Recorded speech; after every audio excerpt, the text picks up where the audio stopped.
Hello and welcome to DoctorDoctorAl presents some Minesweeper. This is a pretty classic game that a lot of us have known throughout the years. It used to be included, at least in the Windows operating systems. I don't think it is anymore, and that's why I went to this minesweeperonline.com website to show you Minesweeper, since I don't have it on my computer anymore. So, game is very simple, and this is just going to be like a bit of a tutorial on how to play.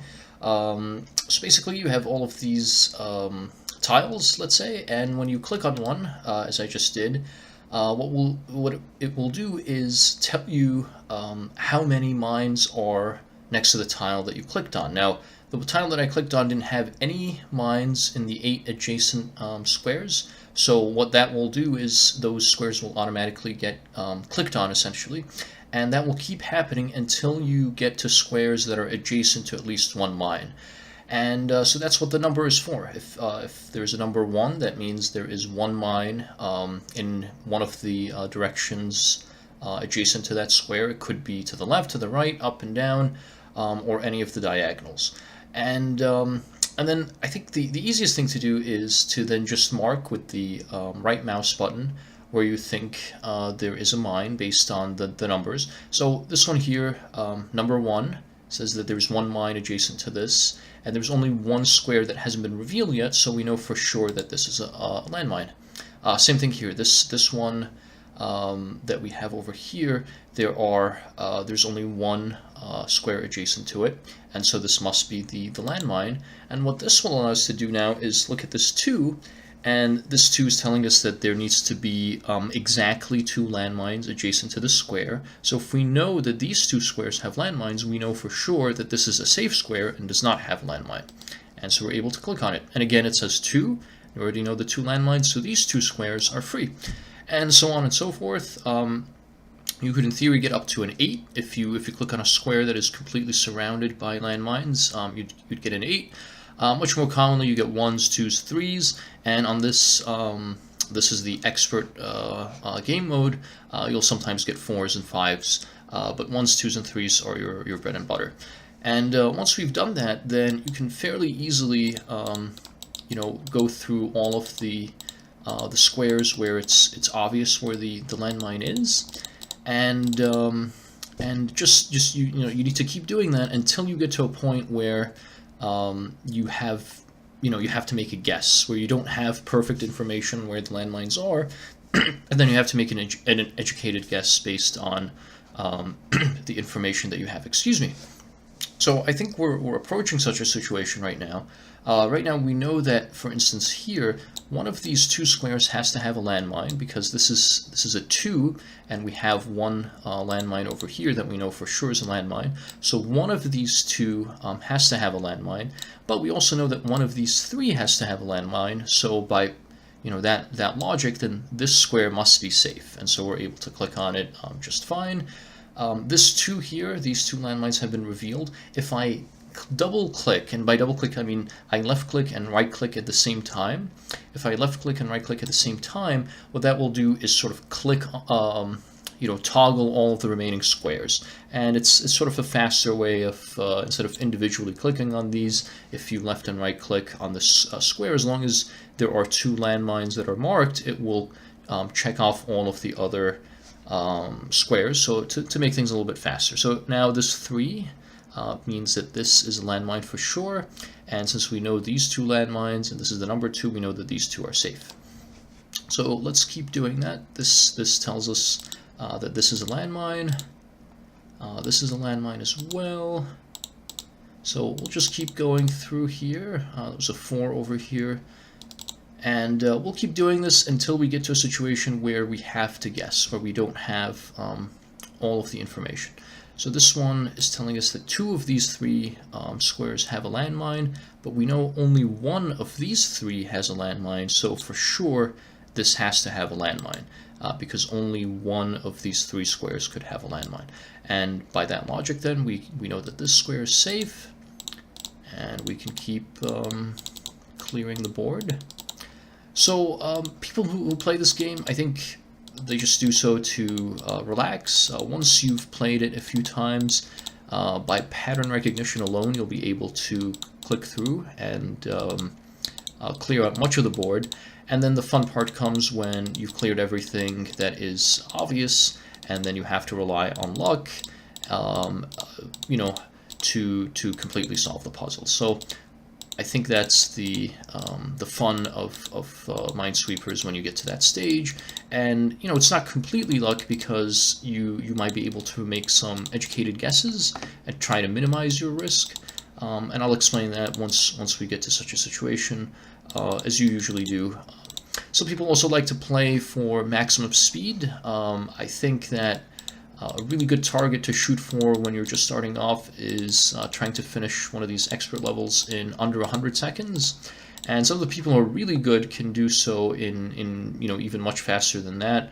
I'd say realistically, like a sort of a record completion time might be close to 60 to 70 seconds, but I think anything that's under 100 seconds is pretty good. You can see here on the expert board, I think this was just very recently refreshed. I'm playing this just after midnight, so the top 10 scores are between 62 and 66 seconds. I think that if you wait a little bit longer, you might see some that are even faster than that. We're not going for speed here, we're just trying to learn how to do this. And so far we've been very lucky in that we haven't been in a situation where we have to guess. So far so good. Alright, so I think that, yep, now we're sort of in a situation where we have to use our wits to try to maximize our chances of success. So we know that there are 6 landmines left. This counter here said 99 when it started, and we know that there are 6 landmines left. We know that 2 of them are going to be in this 4 square patch over here. And the reason that we know that is of these 2, we know that one of them is a landmine. Of these 2, we know that one of them is a landmine. And of these 2, we know that one of them is a landmine. And there's no combination that you can have where one of these 2 is a landmine, one of these 2 is a landmine, and one of these 2 is a landmine without there being 2 landmines, either this configuration or this configuration. So we'll wait and see. We'll leave that till the end, because right now if we just guess, we have essentially a 50-50 chance. We have a 50% chance of hitting the landmine and ending our run, and a 50% chance of guessing correctly and clearing out this square patch. So we'll tackle this at the end. Let's see if we can have a better percentage play. So right now we know that there's a 50% chance that there's a landmine in one of these 2 squares. Same here. So we know there's 1 landmine here, 1 here, and 2 total in the square at the bottom. So that leaves just 2 more landmines. We know that one of them has to be here, and this could include the one over here as well. And that would mean, 1 landmine here, let's say 1 here, 1 here, and 2 here. That would take care of 5. And that would then mean the 6th landmine is in one of these remaining squares here. One of these is also a landmine. So since one of these is a landmine, that's only a 20% chance, a 1 in 5 chance of hitting the landmine if we pick randomly. So I'll go ahead and click on one of these randomly, and we chose wisely. So because we didn't blow up, and we only got a 1, so only one of these 5 squares is a landmine. If we know for sure that one of these 3 is a landmine, then that means these 2 adjacent to the one left and right are safe. So we'll go ahead and pick those. And again, we're pretty lucky so far. So where do we go from here? Well, again, we know one of these is a landmine, we know one of these, and we know there's 2 here. So of this remaining bunch, there are 2 landmines total. So since there's 2 landmines total, one of these 3 must be a landmine, and one of these 3, but is it the same one? I don't think we have enough information to make that decision. All right, well, let's just guess then. So one of these 3 is a landmine, one of these 4 is a landmine, and one of these 4 is a landmine. So we have a 25% chance of choosing correctly. Let's pick this one, and we chose wisely again. Now, one of these is a landmine, and one of these two is a landmine as well, and we know one of these three is a landmine. So if one of these two is a landmine and one of these three is a landmine, this means this square must be safe, and so it is. And again, we know one of these is a landmine, one of these two, but also one of these three is a landmine, so this must be a safe square as well. So now we're really getting down to it. We still have to solve this. There's only 6 landmines left. We have to guess now, and each of our guesses is essentially a 50-50 chance, because one of these, 50% chance of a landmine here, 50% of a landmine here, 50% here, 50% here, 50% here, 50% here.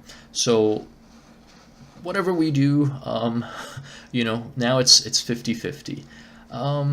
Just on sort of, let's see, if this was a landmine, how would the rest of the board clear? These two would not be landmines. This would be a landmine, which would then mean that this isn't, this is, and then we would have to figure out which of these two is a landmine. All right, let's go ahead and do that. So we were lucky, we chose the 50-50 correctly. Now we're down to one 50-50 here, one here, and one here. So 2 of these and 1 of these. I'm just gonna guess, and chose correctly again. Just complete luck.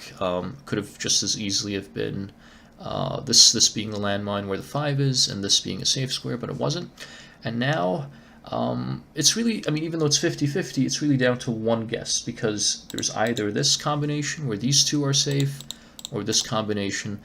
You can't have 2 landmines, you know, adjacent to each other in this manner, because one of these has to be a landmine, and same thing here. One of these has to be a landmine. So here goes nothing, and right at the end we hit the landmine. So that's the beauty, but it's also the frustration of Minesweeper, is that sometimes even, you know, doing everything right, you'll still end up in a 50-50 situation, and you might not choose correctly, and you get blown up. So let's, with that in mind, let's try one more time. So again, I'm just going to click through the obvious ones. If there is a square that I'm clicking on that's not obvious, please put a comment below with the sort of the timestamp of when I clicked on a square that wasn't obvious, and I'll rewind the video and look at that again, and you know, I could write in the comments exactly what my reasoning was for why I was sure that that square was safe. The only square that, you know, I don't know is safe without me telling you that I'm guessing is the very first square that I click on. But in most versions of Minesweeper, the very first square that you click on is guaranteed to be safe. So it's just pure luck. You know, you could just pick randomly. Some people like to pick near the corners to try to carve out one area of the map. Some people like to pick more in the center, thinking that there's a better chance that they'll hit a patch that's devoid of landmines. That's really just up to you. So we'll go ahead and click through these as well until we get to that stage where, you know, we have to use our skills to try to guess at a non-guaranteed landmine. So let's see here. I think we're getting close to where we have to guess. Not just yet. That frees us up a little bit. Okay, so now we let's look into this with a little bit more detail. So one of these 3 squares has to be a landmine, because this is a 2 and this landmine here is selected. So one of these 3 is a landmine. We also know that one of these 6 is a landmine. So that means these 3 squares must definitely be safe, and we're able to click through them. Let's see what more we have. One of these is a landmine, and one of these, now they don't overlap exactly, so it would still be a little bit of a guess to pick one of these. But if we had to guess, I would pick one of these squares, because the odds of there being a landmine are somewhat lower there. So let's keep moving. We know 2 of these have to have a landmine, because this is a 4, and only 2 are revealed. And you also know 2 of these have to have a landmine, so that means these 3 are completely safe. And that will help us a little bit over here. And again, one of these is a landmine, one of these is a landmine, so this must be a safe square. One of these is a landmine, 2 of these, so we can't rely on that. And yeah, I think now we're in the sort of unfortunate situation, but interesting situation where we have to guess. So one of these is a landmine, one of these 4 is a landmine. I'm gonna bet that these overlap, so I think these 2 are safe. And nope, I did not bet correctly. So this was a landmine, which means this was a landmine, so we blew up once again. So let's keep going. Let's try to win at least once on this video, just to show you that it is possible. In terms of how often you win, it really depends on, you know, it's a lot of it is based on luck, as you saw. I'd say I win maybe 1 out of every 10 games if I'm not going for speed, just methodically trying to solve it. And so I think a 10% win rate is pretty fair. Sometimes, again, just with the way that the probability works and chance works, you'll have a better average than that. Ooh, silly mistake there. You'll have a better chance than 1 in 10, and sometimes you'll have a worse chance. You'll get in a bit of a slump and not win any games for a little while. But if you just keep at it, you will win before long. And certainly at the easier difficulty levels, the beginner and intermediate, you can win those with a lot higher than a 10% chance, just because there are fewer landmines. And you know, in a game like this, you might have to make a tough decision once every, you know, several times over the course of the run, whereas in an intermediate or beginner map, you may need to only make 1 or 2 guesses, and so your odds of winning are higher.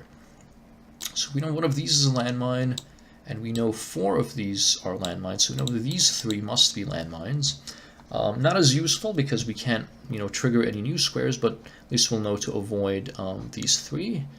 And I think we're at the stage where we really have to guess. One of these is a landmine, so that's a 50-50. One of these, also 50-50. One of these 3, so that's a little bit better than a 50-50. 50-50 chance here, 50-50 here, 2 out of these 4.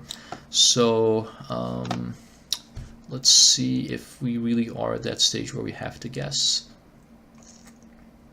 So 3 of these 4 have landmines, and we know of these 3 squares only 1 can have a landmine, so we know these 2 must have landmines, and knowing that, we can then solve a fair bit.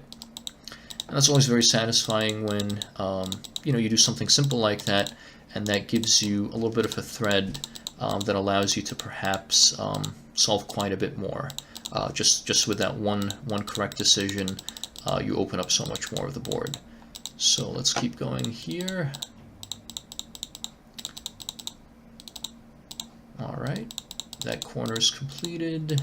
Very nice. These 3 squares as well. All right, very good.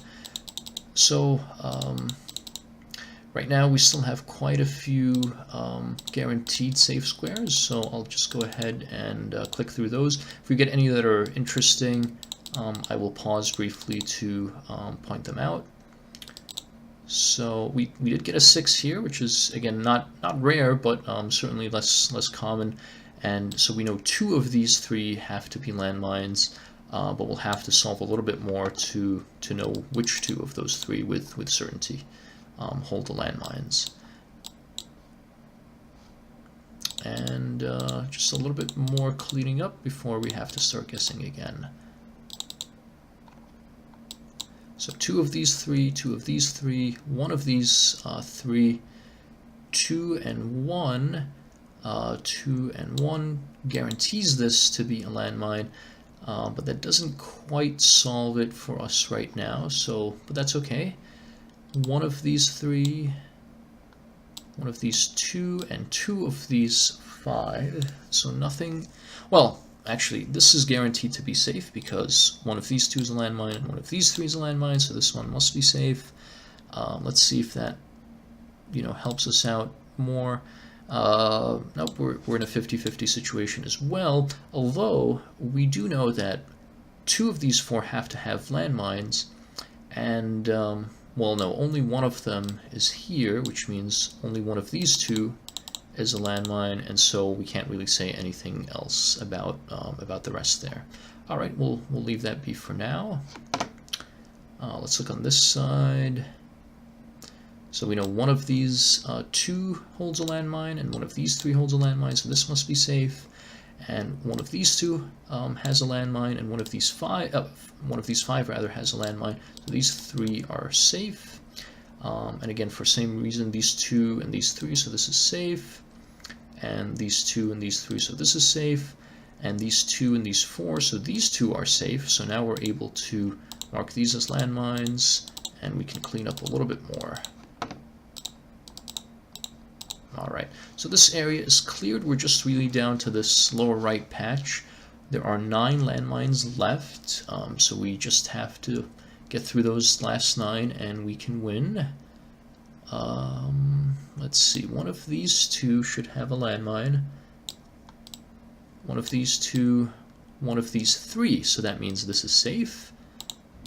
So that will open up a fair bit again. And again, that's one of the gratifying things, is that with one good choice, be it through luck or through logic, you're able to solve everything. And I just paused because we know this is a landmine, and so we know that once we click this, we'll be able to win. And indeed we have. And so there we are. 322 seconds, a pretty poor time if you were just doing this on your own, but if you're trying to explain things along the way, it will definitely take longer. So thanks so much for watching. I hope that this has allowed you to figure out how to play Minesweeper and a little bit of the basic strategies involved. I'll probably do a couple more of this just as a way of reinforcing what we learned here today. If you have any questions, please feel free to leave a comment. I'll be happy to address that as best as I can. Thank you so much for watching, and I hope to see you next time.